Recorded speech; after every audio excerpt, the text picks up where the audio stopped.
Good afternoon. This is Sean Golding with Golding and Golding here for our annual update about the IRS International Information Reporting programs that are currently available. One important thing to keep in mind is it's subject to change. The IRS always reserves the right to cancel, modify, update, make more stringent these programs. So let's kind of walk through it heading into 2024. International information reporting refers to the idea of having to report various foreign accounts, assets, investments, and income on forms to the IRS, right? Typically, you file your Form 1040, you report your employment income, interest, dividends, things like that. When you have foreign accounts, assets, and investments, the IRS wants you to do more. They want to make it more annoying, and so they require additional reporting.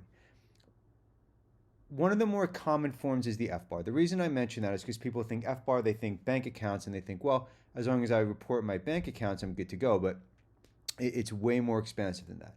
International reporting involves a lot of different asset types: bank accounts, investment accounts, FDs if you're in India, current accounts if you're in the UK, pension accounts, pooled funds, your mutual fund accounts, your ETF accounts, your CCOVs, all different types of pension plans, whether it's in a treaty country like Australia, a non-treaty country like Hong Kong or Singapore, life insurance policies when they have surrender values, typical like a Singapore A1A or Tokyo Marine, things like that. It's required for U.S. persons. Now, we're just focusing on individuals, and typically that will include three categories: U.S. citizens, lawful permanent residents, foreign nationals who meet the substantial presence test.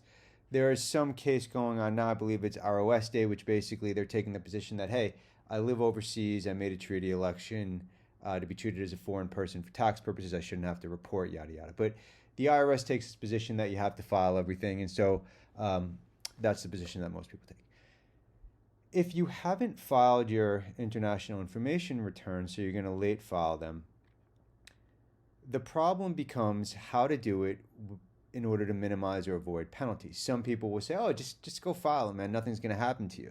That's referred to as a quiet disclosure, going back and filing a whole bunch of forms without going through the proper procedures or channels, or just filing going forward. Plenty of people who do it probably never get caught, but if you do, it could be bad. The IRS does go after those taxpayers for more significant types of penalties, fraud, and even potential criminal violations. As a side note, you'll see a lot of puffery online and a lot of nonsense and people trying to scare you with big red letters that you're going to go to jail. 99% of the time, it's not a criminal matter. Sure, if you commit a crime and it involves international components to it, whether it's non-compliance with reporting, structuring, smurfing, money laundering, evasion, fraud, things like that. But your grandma left you an account, or you didn't know you had to report it because you haven't touched the assets, you're otherwise compliant, typically you're going to be fine. The different programs. Going forward, here are the programs right now. There is the voluntary disclosure program. People talk about this all as offshore disclosure, but from a technical standpoint, the VDP program is the voluntary disclosure program. It's been around forever. There used to be an offshoot, which was offshore voluntary disclosure, OVDP, and that program mutated over time and transformed, and then they terminated it in 2018. Currently, it's for people who are willful only. So if you're not willful, you wouldn't do this program. If you are willful, you don't qualify for the other programs. You can't do qualified amended returns, reasonable cause, streamlined, etc. You would do the voluntary disclosure program, traditional VDP, whether it's offshore or domestic. If you're non-willful, there's a lot more programs and procedures available. The main one you'll see is the streamlined filing compliance procedures.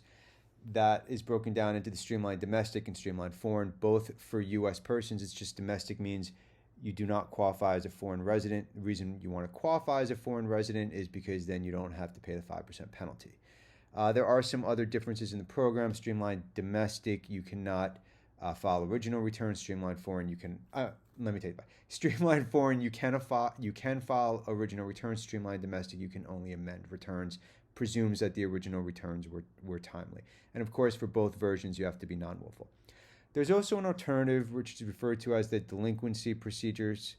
Under the delinquency procedures, it's primarily for people who don't have any substantive change to their taxes. Delinquent FBAR means you just didn't file the FBAR, and that was your only requirement. Typically, the IRS will still Avoid Penalties. There's another version, Delinquent International Information Return Submission Procedures. Back in, I believe it was November 2020, they modified this program. So this program is for people who also don't have a substantive tax change, but they have additional forms. Maybe they had the 8938 for FATCA, Form 3520, et cetera, et cetera. They used to offer an automatic penalty waiver. As of November 2020, they got rid of that. That's not to say you can't still qualify for a penalty waiver. It's just not automatic as it used to be. There's also something called reasonable cause, where if someone can show that they meet the reasonable cause exception, that they can avoid penalties altogether. Even if they were already issued, they would be abated or removed. If you haven't been penalized yet, it would be avoided. Different submissions depending on the facts and circumstances. There's not one specific form. It's important that you work with a specialist for that type of matter. So what if you file these late international reporting forms and you don't want to do the program, right? Technically, the IRS can't require you to do the program, right? Maybe nothing happens, maybe you get a warning letter, but the IRS has significantly increased enforcement as of late. Most violations are non-willful, okay, despite, again, the nonsense you will find online. Most of the time it is non-willful. Therefore, under the recent Supreme Court case of Bittner, the IRS is limited to issuing penalties of $10,000 per year, not $10,000 per account per year. That $10,000 does adjust for inflation, so it could be up to like $14,000.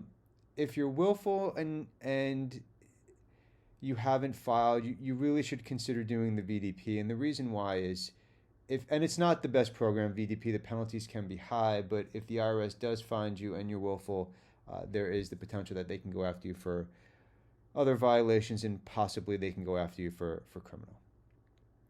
If you're out of compliance and you're looking to get into compliance, you can look at our website. We have a ton of free information available. If you're interested, you can schedule a reduced fee initial consultation if it's appropriate to your matter, and it's something that we handle here. We specialize exclusively in international tax for prior year undisclosed accounts, assets, and investments. Again, my name is Sean Golding with Golding & Golding. Thank you for your time. Enjoy the rest of your day.